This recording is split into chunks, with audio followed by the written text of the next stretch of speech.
Buenas, buenas. A ver esa euforia, esa.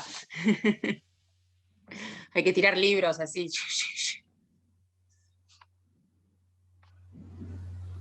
Bueno, estamos ya llegando, casi todos los que andan por allá. Está Paola también, hay algunos de mis talleres que reconozco por acá. Buenas, buenas. Brenda también manejando esta nave.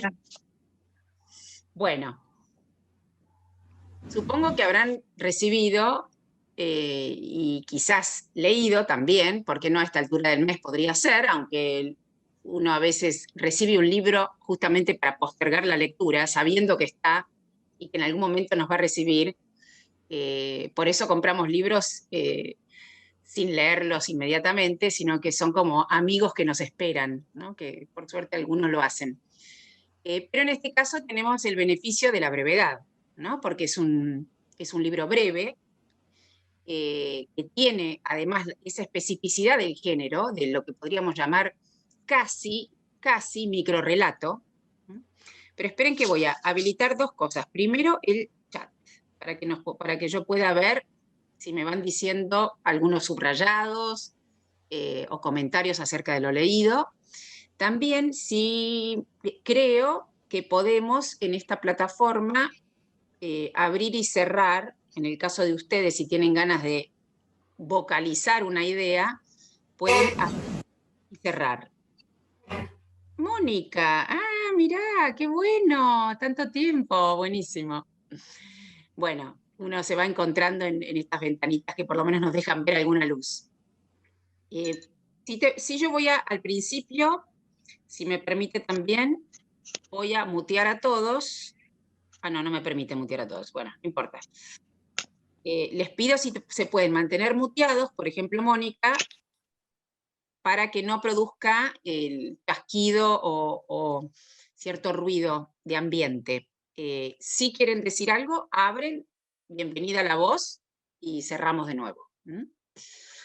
Bueno, como les decía, en este mes Euforia nos brindó un libro de una escritora que quizás para algunos es una escritora que recién conocen, pero en realidad en la Argentina sobre todo tuvo un impacto muy grande en los años 90 cuando ya empezó a circular su obra, que en realidad aparece bastante tardíamente, ¿no? Aparece en los años 80 la obra de Agota Christoph, como una bomba de tiempo, porque la verdad que es una obra muy sensible, muy poética, pero también dura, derriba toda moral, en el sentido de la imposición de una moral.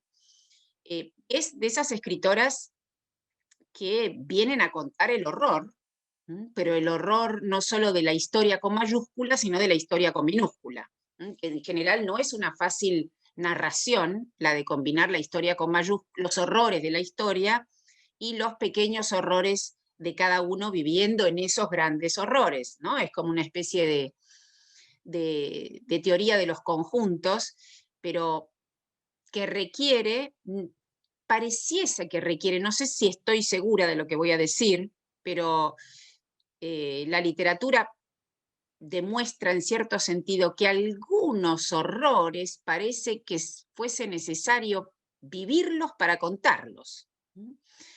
Yo en realidad me estoy contradiciendo con lo que pienso, porque en general me parece que justamente la ficción es una manera de tramitar la vida sin padecerla, de significar lo inenarrable, y no por ello uno tiene que pasar por una experiencia inenarrable, justamente. Pero se da el caso en muchas ocasiones, pienso en Primo Levi, pienso justamente en Agota Christoph, y tantos escritores que, por ejemplo, han padecido el exilio en la misma época en que estamos hablando de la obra, no de la obra, de la vida de Agota Christoph, terminan necesitando contar esa historia cuando se trata de escritores. Obviamente estamos hablando de aquellos que vienen con la caja de herramientas llamada simbólico, que nada menos, gran caja de herramientas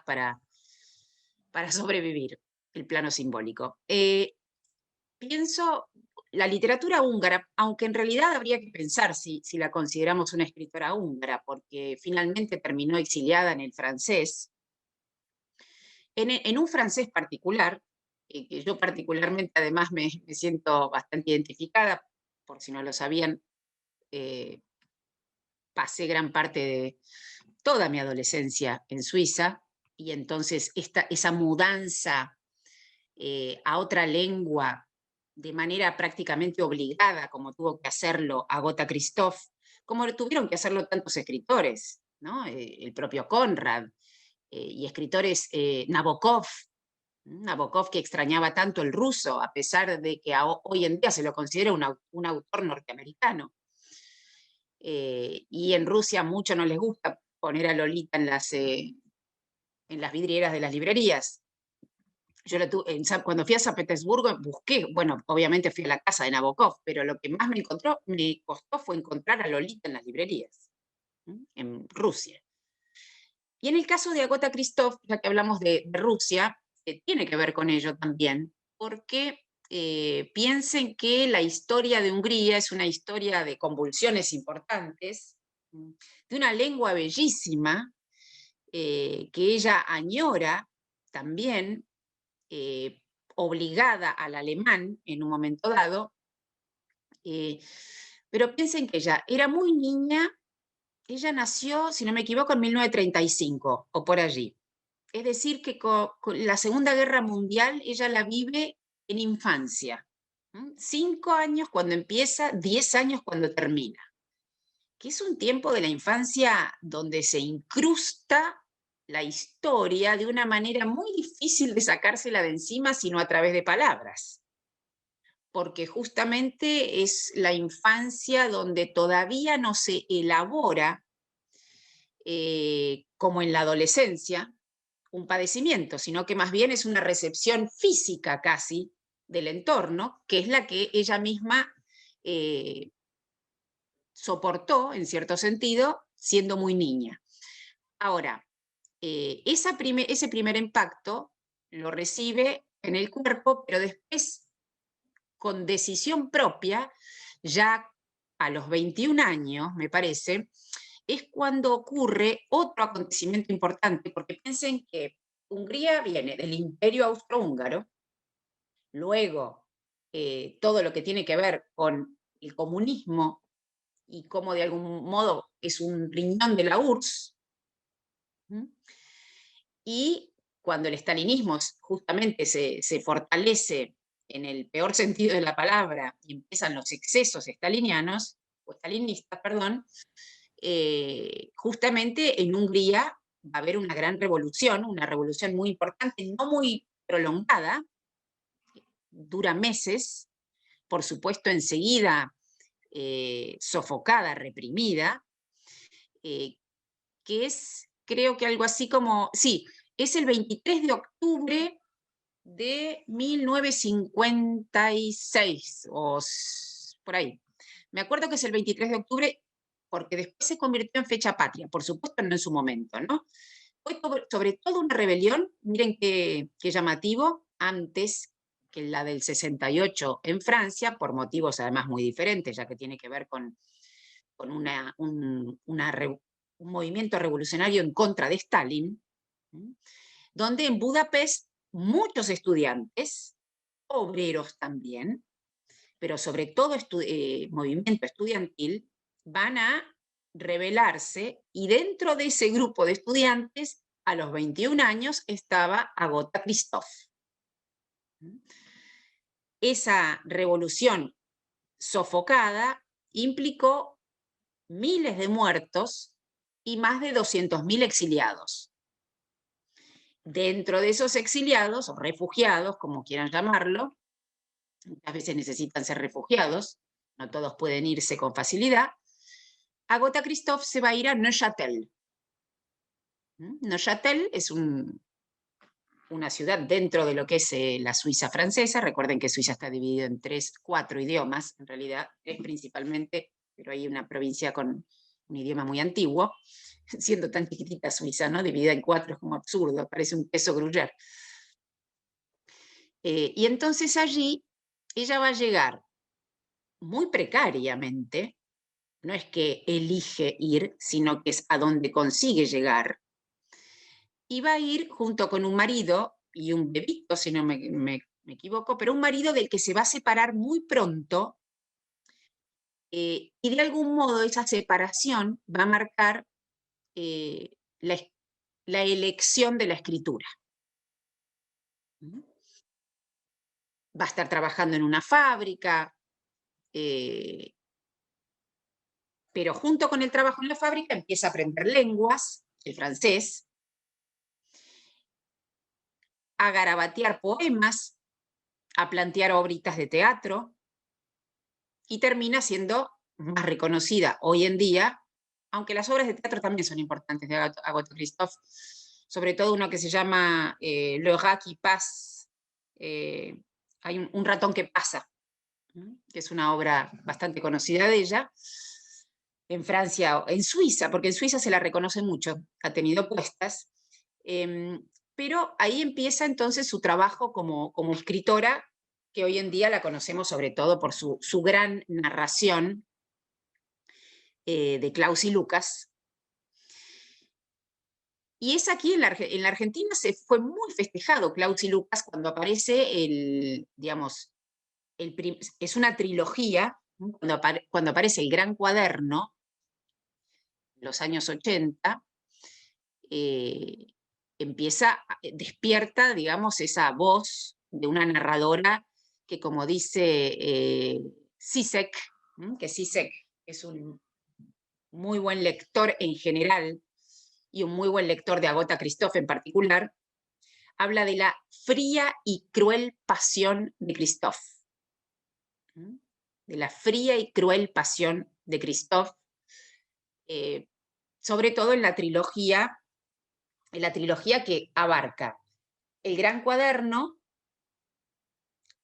La Prueba y La Tercera Mentira. Todas estas tres publicaciones que se dan sucesivamente, el Gran Cuaderno, La Prueba y La Tercera Mentira, conforman la trilogía de Klaus y Lucas. Zizek, además de ser un gran crítico literario y filósofo, bueno, lacaniano, tendríamos que tener otro encuentro para hablar de Zizek, y algunos chismes también con respecto a la Argentina de Zizek. Pero más allá de eso, es un muy buen cinéfilo, es un referente importantísimo a la hora, no sé si han visto los videos donde Zizek da cuenta de sus películas preferidas y cómo aborda el cine, además, de manera tan interesante. Él tiene un trabajo incluso sobre la versión cinematográfica del Gran Cuaderno, que yo no la vi, no sé si ustedes vieron la película, lo podemos comentar también si alguno vio la película basada en Klaus y Lucas. Que Klaus y Lucas, por eso se llama así finalmente la trilogía de Klaus y Lucas, porque abarca toda la historia de estos hermanos, de estos gemelos. La primera, el Gran Cuaderno, tiene que ver con un tópico muy importante en Agatha Christoph, es la niñez, como lo decíamos al principio. La marca a hierro de esta escritora es la infancia. Me hace acordar un poquito incluso Klaus y Lucas tienen algunas cositas de infancia de Coetzee, que es otro libro precioso y que tiene que ver con esas duras huellas que se transforman después en una historia posible. Ahí puso Vicky, exacto. Bueno, en la analfabeta, está muy bien lo que decís del diccionario, ¿cierto? Y justamente la analfabeta es otro libro muy importante de Agatha Christoph, aunque ella no le otorga tanta importancia, pero no le otorgó tanta importancia, pero es un libro de mucha importancia, fue publicado por entregas y en cierto sentido responde a este cruce de lenguas que es también un exilio, es el exilio de la lengua, que es uno de los más bravos. Justamente el librito que nos entregó Euforia en la cajita de Pandora mensual, venía con una faja, yo creo que la dejé por algún lado, la faja, no la tengo acá, no, que es de Ariana Harwicz, ¿no? A ver qué dice la faja, espérate, a ver, Agota Christoph tuvo una vida de turista para su país natal, pero inventó una patria en su escritura. Ahí está, buenísimo. Bueno, gracias, Vicky. Y esto, además, Ariana Harwicz lo sabe por experiencia, aunque no tan violenta, más allá de que la prosa de Ariana Harwicz es violenta, no así su partida a Francia, no es producto del exilio ni de refugiados, pero justo ahora publicó Ariana Harwicz, por eso me pareció muy atinado que pusiesen la faja de Ariana para esta novela, para este conjunto de relatos, publicó hace muy poquito un libro interesantísimo para entender la analfabeta. O sea, yo estoy haciendo el link. No es que el libro de Ariana es sobre la analfabeta, pero puede funcionar muy bien para leer la analfabeta, que es un libro llamado Desertar. No sé si lo vieron por ahí. Está actualmente en las librerías porque es un libro donde Ariana conversa con otro escritor francés. ¿Qué significa desertar el desierto de la lengua? Tener que irse de su lengua. Por eso digo que con este librito de Christoph podría tener una buena relación de lectura. Entonces, volviendo a nuestra historia, Setegal, Da igual, este libro que nos dieron,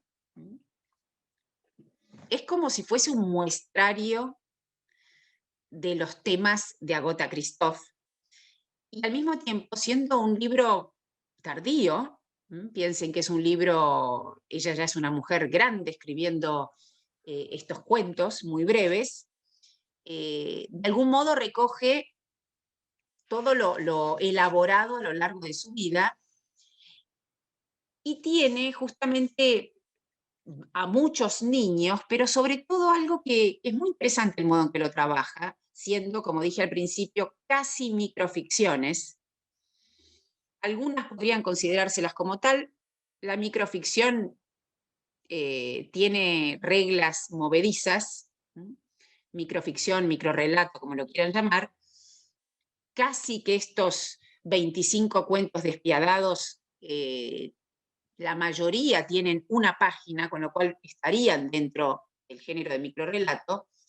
Y también, no tanto por medir cuántas líneas corresponden a un género, sino por la estructura de presentación que tienen y cascada, cómo lo culminan. Y algo muy original de estos cuentos es la primera persona recurrente. Vieron que la mayoría está narrado en primera persona. Y una primera persona que está del lado, no del mal precisamente, pero del dolor. Del dolor y de cierta desidia.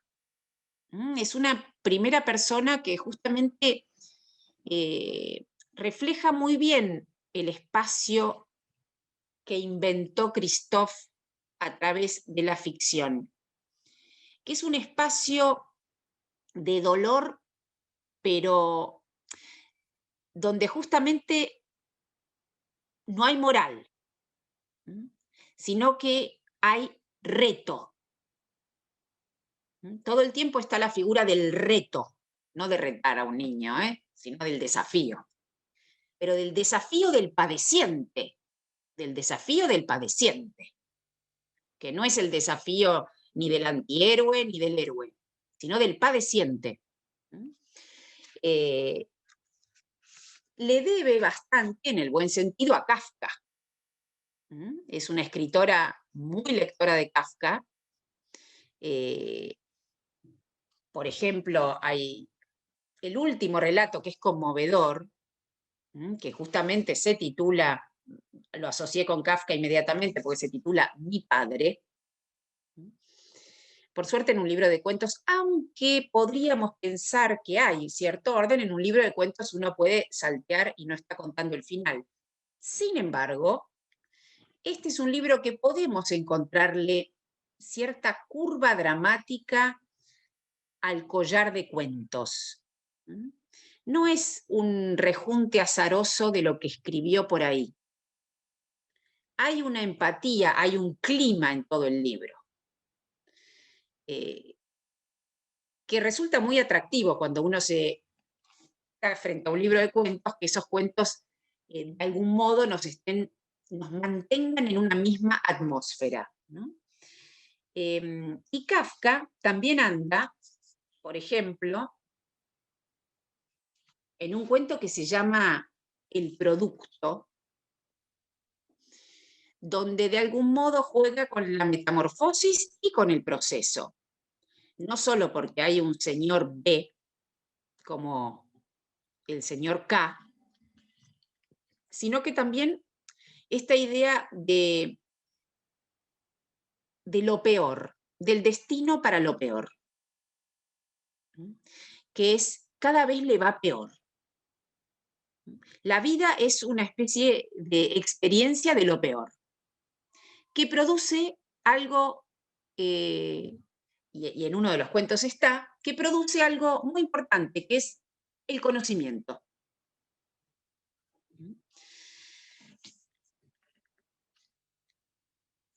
Luego, esperen que hay algo que quería...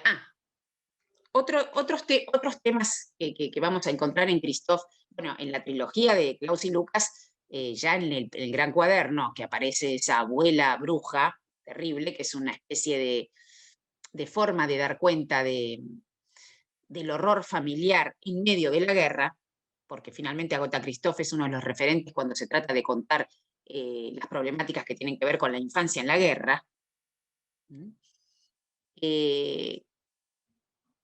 También, más allá de la guerra, el otro gran tema de Agatha Christoph es la inversión entre adulto-niño. Los niños aprenden no por los adultos, sino todo lo contrario. Sino que de algún modo Klaus y Lucas, justamente, la crueldad a la que se refiere Zizek, es esa crueldad que encontramos en muchos niños de la literatura, no particularmente en la literatura infantil, sino todo lo contrario, donde se van invistiendo de lo necesario para enfrentar al mundo que los acosa siendo niños. No es un crecimiento por felicidad, es un crecimiento por fortaleza. Y justamente lo que en general nunca funciona bien en estos cuentos, que da igual, son las parejas. Hay varios cuentos donde justamente vemos la ironía del matrimonio.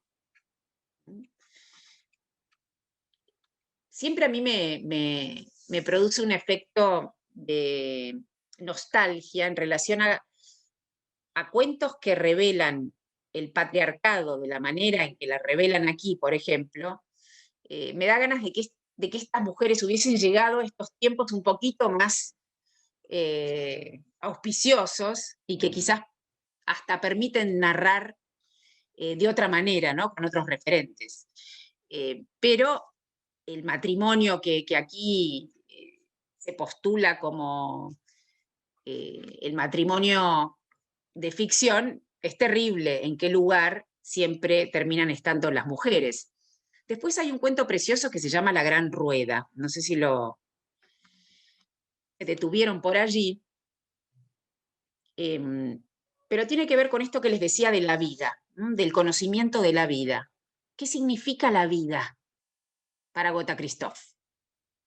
No tanto qué significa la muerte. Creo que hay muchos escritores que están todo el tiempo tratando de significar la muerte y la muerte es el gran motivo de escritura. En Christoph es la vida. ¿Qué significa la vida? ¿Qué es esto donde estamos? ¿A dónde nos lleva? ¿Qué nos permite?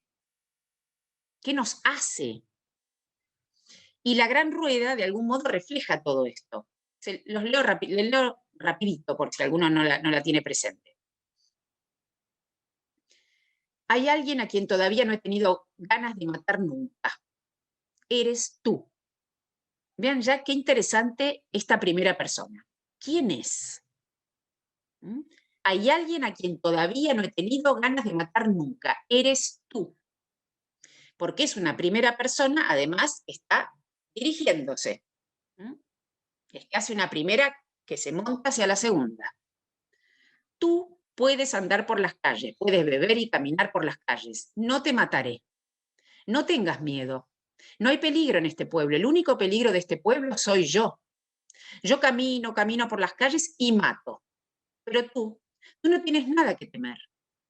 Si te sigo es porque me gusta el ritmo de tus pasos, que tambaleas, es bonito, podría decirse que renqueas, y que eres cojo. No lo eres en realidad, de vez en cuando te yergues y caminas recto, pero yo te quiero bien entrada la noche cuando estás débil, cuando trastabillas, cuando te encorvas. Te sigo, tiemblas, de frío o de miedo. Sin embargo, hace calor. Nunca, casi nunca, quizá nunca había hecho tanto calor en nuestro pueblo. ¿Y de qué vas a tener miedo tú? ¿De mí? Yo no soy tu enemigo, yo te quiero. Y nadie más podría hacerte daño. No tengas miedo, estoy aquí, yo te protejo.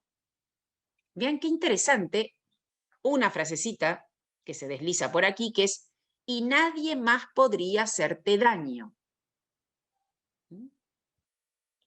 ¿Qué significa eso? No tengas miedo, estoy aquí, yo te protejo. Sin embargo, yo también sufro. Las lágrimas, grandes gotas de lluvia, me resbalan por la cara. Bueno, aquí hay como una especie de apelación a la poesía simbólica de fines del siglo XIX. Recuerden que ella era poeta, sobre todo, y se nota en su prosa, la lírica que comanda la crueldad. Esta idea de las lágrimas y las gotas de lluvia es un símil muy utilizado en el simbolismo, porque es un típico rasgo del simbolismo. Lo encontramos, por ejemplo, en Verlaine, en el poeta Verlaine, el poeta maldito, il pleut dans mon cœur, comme llueve en mi corazón, llora en mi corazón como llueve en la ciudad.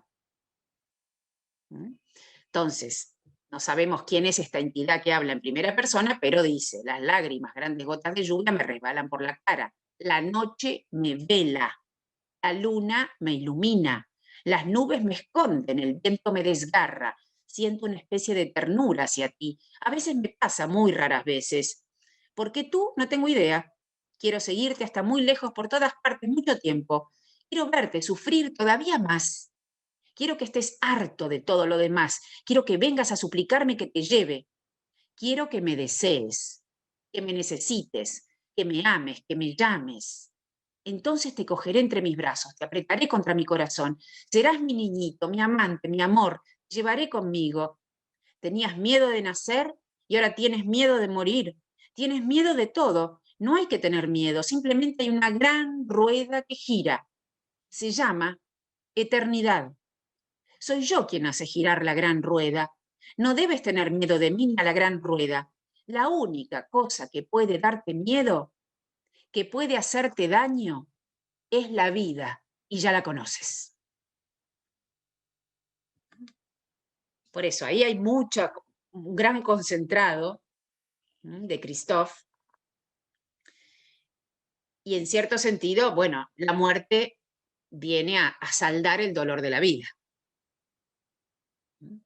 Piensen que un escritor húngaro, ya que estamos con Agota Christophe, gran escritor como Sándor Márai, el autor de La mujer justa, bueno, se quitó la vida después de las grandes tragedias que tuvo, perdiendo a mucha gente en muy poco tiempo, ¿no? Pero aquí hay algo del postulado de la muerte como saldo positivo de la vida, ¿no? Como que la vida es un tema arduo. Además del cuento Da igual, que en cierto sentido, permite, bueno, vieron que en los libros de cuentos habitualmente se elige, no siempre el autor, muchas veces el editor elige el título del cuento que más le gusta y que funcione como título de libro. En este caso pusieron Da igual.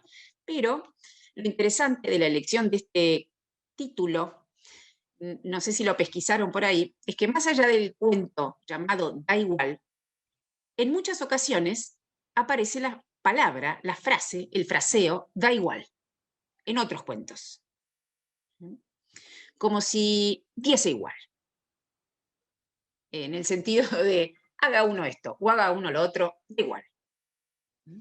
Es una especie de fórmula mínima que funciona muy bien en la máquina narrativa de Agatha Christoph. Como, por ejemplo, en un cuento en particular, que no, creo que no es en Da igual, a ver,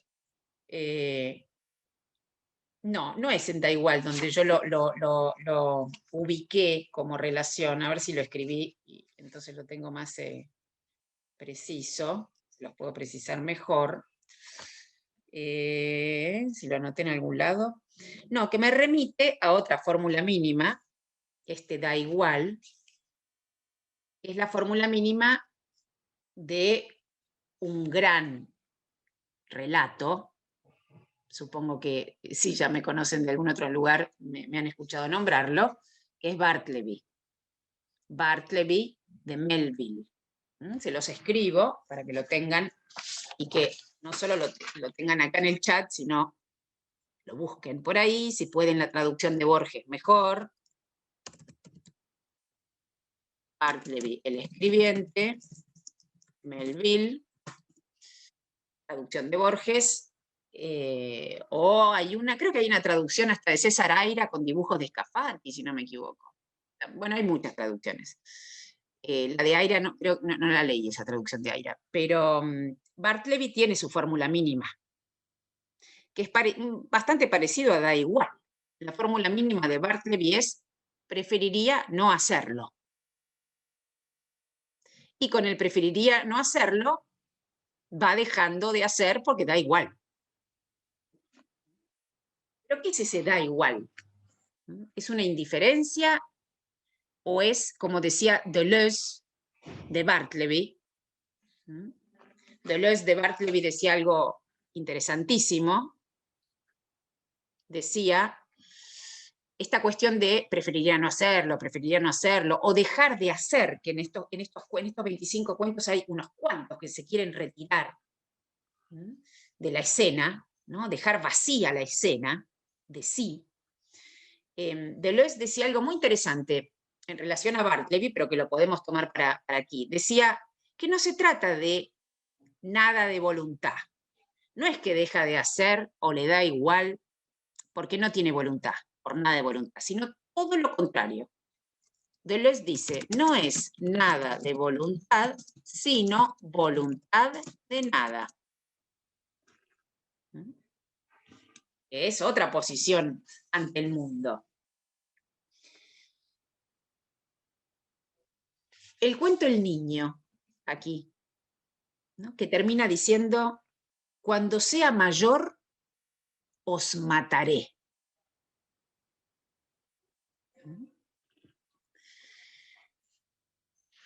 O, por ejemplo, otra cuestión importante que aparece en un cuento titulado, uno de los más largos, que se llama, largo aquí no es mucho, ¿no? Pero Los números equivocados, donde aparece una cuestión que tiene mucho valor, y es que la pobreza o el sufrimiento o el dolor no solo implica miseria desde el punto de vista de tener menos, sino también de no poder acceder a ciertas palabras.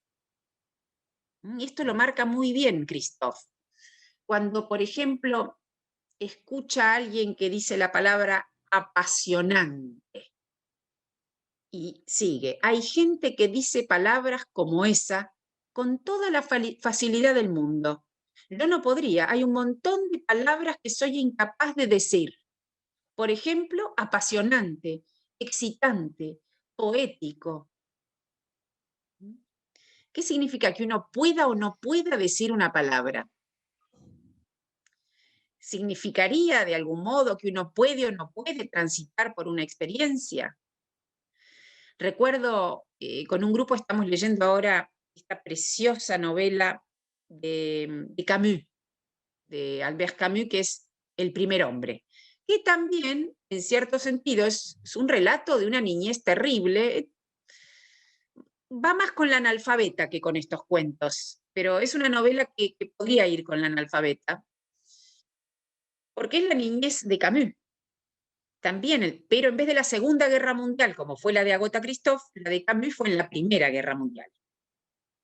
Recuerden que a Camus le matan al padre cuando él tiene un año nada más, al comenzar la guerra. Pero vean qué interesante, cuando Camus está tratando de dar cuenta de esa infancia y de ese entorno, habla de la memoria de los pobres.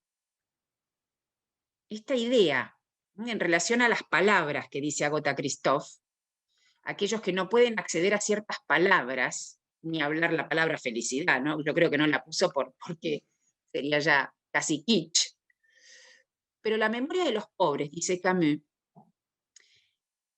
tiene poquísimos recuerdos. Es como si tuviese agujeros. ¿Por qué? Porque no tiene referentes. Tiene menos referentes, porque, por ejemplo, los pobres no cambian de casa.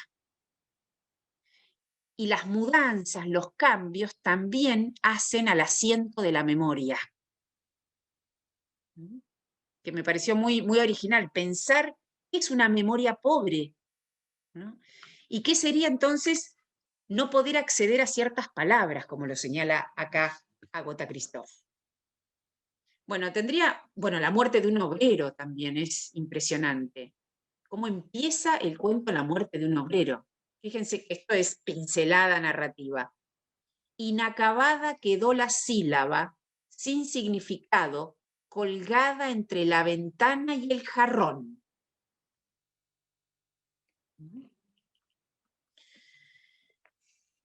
Y este cuento justamente es como terrible también desde el punto de lo que puede ser una vida. Vean cómo termina la vida de este obrero. La fábrica te quitó los recuerdos, la juventud, la fuerza, la vida. Solo te dejó el cansancio mortal de 40 años de trabajo. ¿No? El cansancio mortal de 40 años de trabajo. Es su vida. Pero bueno, con toda la agudeza, la fuerza, y por momentos, bueno, sobre todo en el Gran Cuaderno, ¿no? Eso, a mí me encantó ese libro porque a mí me encantan los libros de donde hay infancia, aunque sea la peor, y ahí hay hasta humor negro. Bueno, estamos llegando ya a nuestra hora, no sé si alguien quiere comentar algo. Bueno, Macabea, esa ya es terrible, pobre Macabea, la de Clarice Lispector, ahí sí que hay personaje finito, finito. Bueno, eso es otra cosa que yo suelo decir, ya que alguien citó a Macabea en el chat, supongo que se refieren al personaje de La Hora de la Estrella. Eso es otra cosa muy, muy notable en Agatha Christophe en relación a estos 25 cuentos y también algunos personajes que están en la trilogía, y es que resulta mucho más rico escribir sobre un personaje delgado, delgado, delgado, finito, que no hay nada casi. ¿Cómo se hace para escribir con un personaje que no tiene casi nada como Macabea? Que cito acá en el chat, Vicky. ¿Y a ustedes qué cuento les gustó más de acá, de este grupo de los 25? ¿Tienen algún favorito?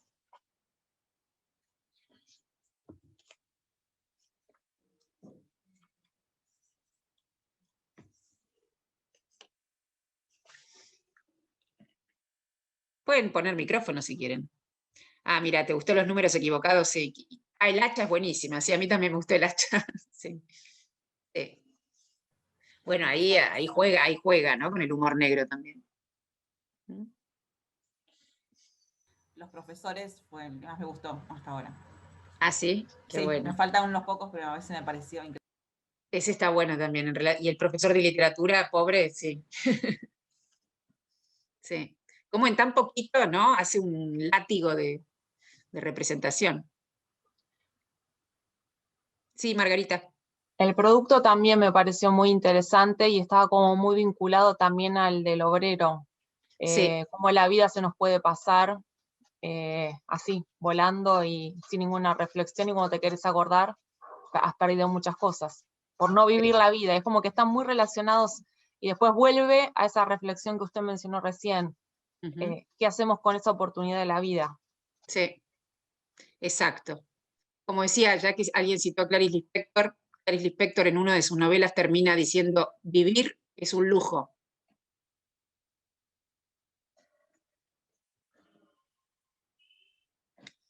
Ah, ya no como también, sí.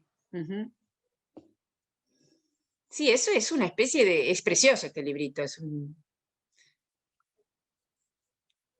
como si fuese una especie de paleta de pintura humana, ¿no? A mí me pasó con Un tren al norte, que había recién empezado a leer el libro y ya el segundo cuento ya me puse a llorar, Mirá, sobre todo por lo del perro y la escultura. Fue como, ay, no, no, sí, tremendo. es muy bello ese cuento. Ujú, Sí, sí, sí, sí. sí. Y me había quedado pensando algo que había preguntado, esto del da igual en relación a la vida de Agota Christoph, de si ella habla tanto de la vida en sus cuentos, ¿por qué le da igual? Si da igual hacer esto o aquello, como en relación a la vida de ella, ¿no? Me quedé pensando. Sí, hay que ver ahí, digamos, si bien ella tuvo toda esta partida muy complicada de su vida, una vez ya en Neuchâtel y una vez ya escritora, eh, tuvo otra, digamos, tuvo una larga vida además ella. Es una mujer que vivió bastante tiempo, entonces es como que quedó ahí la infancia escribiendo, ¿no? Pero el da igual de la vida, no sé en su vida particular cómo habrá funcionado. Silvia, hay Sí, una edición anterior, creo, a esta, que lo tradujeron el título como No importa. Y ahora en esta nueva le pusieron Da igual. Viniendo es del más, idioma original, ¿cuál sería como más cercana a nuestra c'est traducción? égal, en francés es c'est égal. ¿Cómo la tradujeron antes? No No, importa. no importa. Y no importa también, puedes responder c'est égal. Da Ok. igual. No importa, da igual. Mirá qué interesante, A mí ¿no? Da igual me sonó más español. Da igual, Nosotros sí, decimos más, no importa. Da igual no no decimos importa. más. No decimos tanto, da igual. Es más, sí, tenés razón. Es más literal, es una traducción más literal, pero no necesariamente del significado, sino del significante. C'est Ok. égal. Egal es igual, pero no necesariamente está tan bien. Un Bueno, aporte sí, chiquitito, casi como sí, una Ángeles. curiosidad. Ujú. Leí hace poquito los tres cuadernos y hay una imagen en el libro El Canal, que es la del puma, que el protagonista piensa que lo va a comer y ve el niño, que se repite, que estuve Acá. mirando y se repite en el cuaderno 3. Es como que Ah, la mira qué misma bueno. imagen del hermano que está en la cárcel, incluso el Sí. mismo diálogo que le dice el niño, que el puma en verdad come almas. Bueno, digo que habrá también en la cabeza de un escritor como una idea dando vueltas y cómo la puede trasladar y reconstruir en diferentes textos, pero me llamó la atención encontrar los pumas en esos dos lugares. Buenísimo. En el caso entonces de Agota Christoph es el puma que da vueltas. Sí, un escritor suele tener temas recurrentes que incluso muchas veces el escritor olvida lo que escribe. Es muy habitual esto. El escritor en realidad sea una especie de medium de algo que se está escribiendo y en ese tránsito, digamos, olvida lo que escribe y reaparece en varias ocasiones, salvo cuando es voluntad de, digamos, de reencontrarlo, ¿no? Por ejemplo, cuando un escritor inventa un personaje y no quiere perderlo, y entonces se vuelve un personaje recurrente en su obra. Bueno, ¿qué nos deparará el próximo mes? No sabemos.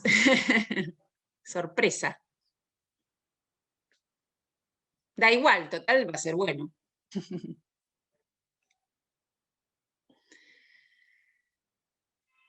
Bueno, despido por aquí. Lindo encontrar lectoras y lectores conocidos. Lectoras somos todas acá, ¿no? Sí. Gracias, Silvia. Chao, nos estamos viendo. Chau, chau. Que anden bien. Gracias, chao.